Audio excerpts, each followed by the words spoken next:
Olá, amigos! Mais uma vez aqui no canal do Autoajuda.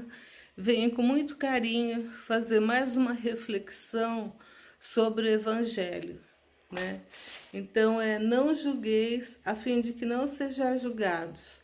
Aquele que estiver sem pecado, lhe atire a primeira pedra. Não julgueis, a fim de que não sejais julgados. Ele fala para a gente nunca julgar ninguém. Porque vós sereis julgados segundo houver julgado os outros. Porque a gente será julgada na mesma medida que a gente julgou os outros, né? E se servirá para convosco da mesma medida da qual vos servistes para com eles. São Mateus, capítulo 7, versículo de 1 e 2, né? Então os escribas e os fariseus lhe conduziram uma mulher que tinha sido surpreendida em adultério e a colocaram de pé no meio do povo, dizendo a Jesus: Mestre, essa mulher acaba de ser surpreendida em adultério. Ora, Moisés nos ensina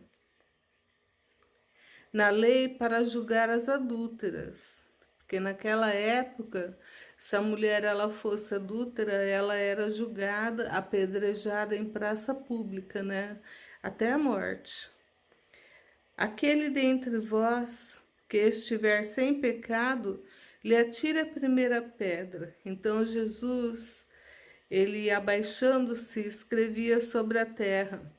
E como eles continuavam perguntando para Jesus o que eles tinham que fazer com aquela mulher, aí ele fala que aqueles que não têm pecado, atire a primeira pedra. Aí começa a sair os mais velhos e depois os mais novos, porque pecado todo mundo tem, né?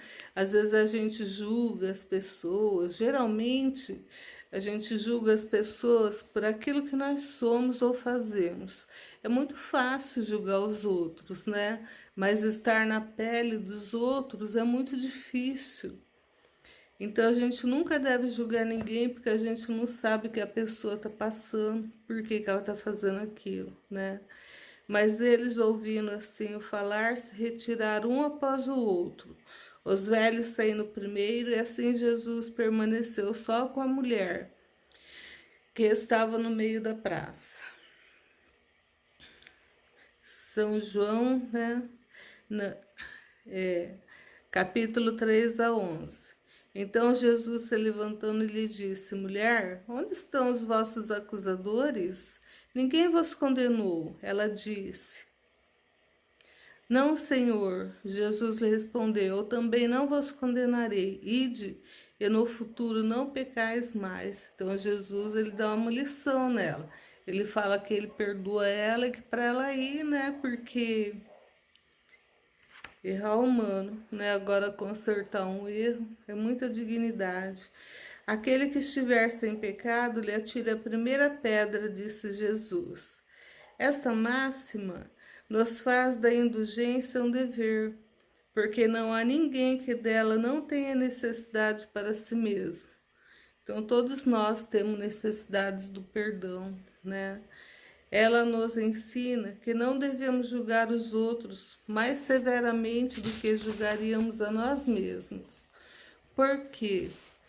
Porque a pessoa que julga, ela contrai uma dívida diante de Deus. E ela vai ter que ressarcir essa dívida, ela vai ter que passar pelos mesmos sofrimentos que ela causou à pessoa. É uma lei de causa e reação. Tudo que a gente faz aqui, a gente recebe de volta, né? Então,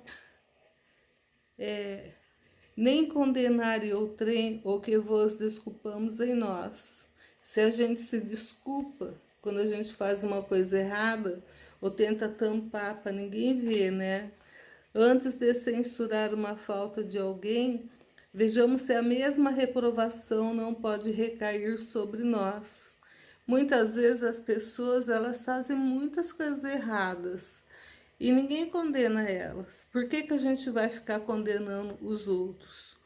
A gente sabe todo mundo tenha consciência do que é certo e do que é errado. Deus, nós já somos espíritos já antigos, espíritos de várias reencarnações, e a gente sabe o que é errado, né, e o que é certo. Às vezes a gente erra por um impulso, às vezes a gente erra porque ficou muito nervosa, ou estava num dia muito bom, né, e a pessoa veio e começou a atormentar, e a gente errou. Mas isso não é desculpa para errar, né? A gente tem que ser forte, dignos, fazer sempre o bem, porque todo aquele que faz o bem é abençoado por Deus. E aí Jesus disse para Pedro no Jardim das Oliveiras: Pedro, tornar a pôr tua espada na bainha, Pedro, porque aquele que ferir pela espada perecerá. Ele disse: não faça para o seu próximo aquilo que não queira para você. A censura lançada sobre a conduta de outrem pode ter dois motivos: reprimir o mal ou desacreditar a pessoa cujos atos se criticam. Este último motivo não tem jamais desculpa, porque é da maledicência e da maldade. Às vezes as pessoas fazem as coisas com maldade mesmo. Olha e afronta, né? E ela tá ali para atacar. Então a gente nessa hora que a pessoa tá pronta para atacar, a gente não espera o golpe, né? A gente pega e tenta ser mais leve e vai saindo de mansinho e vaza, porque senão vai sobrar.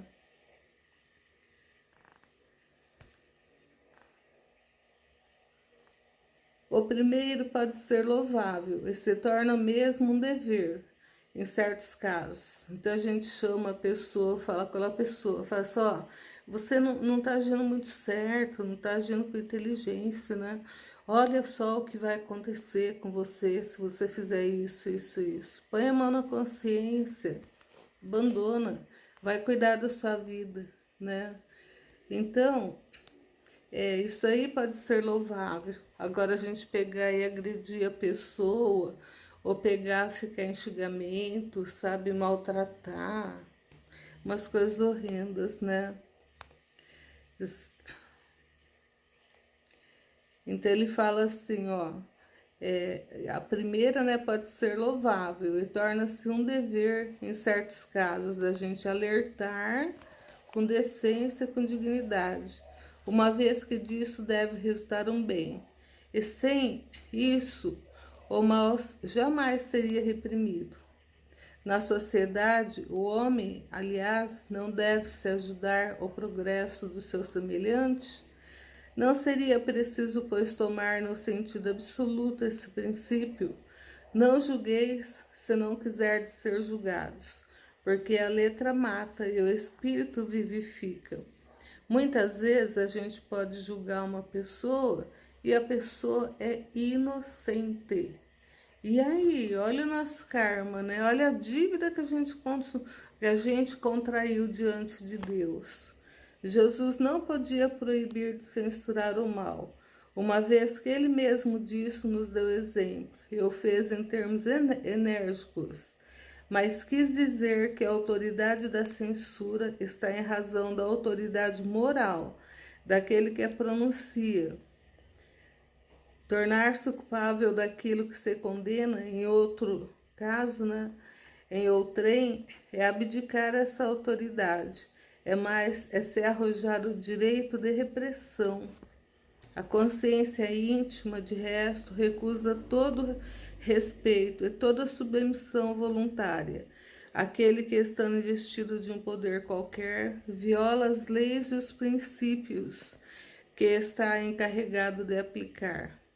Não há autoridade legítima aos olhos de Deus, senão aquele que se apoia sobre o exemplo que dá do bem, e é o que ressalta igualmente das palavras de Jesus: aquele que está sem pecado, atire a primeira pedra.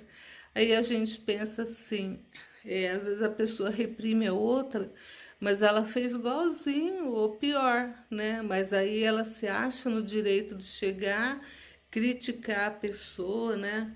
E judiar, às vezes até põe para fora de casa, comete umas loucuras, né? Então ninguém tem o direito de cobrar ninguém, nem de ferir ninguém, nem de magoar ninguém. Todos nós temos o livre-arbítrio e cada um de nós temos uma sementinha dentro de nós, que é a sementinha da consciência, né, do livre-arbítrio. A gente sabe que é certo, que é errado. Agora, a gente já é um espírito que já caminha para os braços de Jesus. Agora, aquela pessoa que não tem nenhuma instrução, que não teve pai, mãe, que às vezes foi jogado na rua, que teve uma outra visão, um outro ensinamento, aí ela está entregue na mão de Deus, né? De pouquinho ela também vai aprender. Quem sabe dá a sorte dela entrar numa religião boa e aí ela começar a aprender os preceitos de Jesus, né? Então, nesse momento, vamos elevar nosso pensamento até Deus e pedir muitas forças positivas, pedir muito amor, muita paz, muita luz, equilíbrio, que Jesus nos banhe com a sua luz sagrada, Pai, que seque as nossas lágrimas, Senhor. Que afaste de nós, Pai, toda influência negativa, todo OVNI, que todo espírito, Pai, obsessor, sofredor, zombeteiro, brincalhão, seja envolvido nesta hora numa rede de luz e levados em nome de Deus para outros mundos, para outra dimensão, que passe um arrastão de luz nos nossos lares, que abençoe os nossos filhos, dando muita prosperidade, saúde, amor, e para nós também, né? Que Jesus nos abençoe.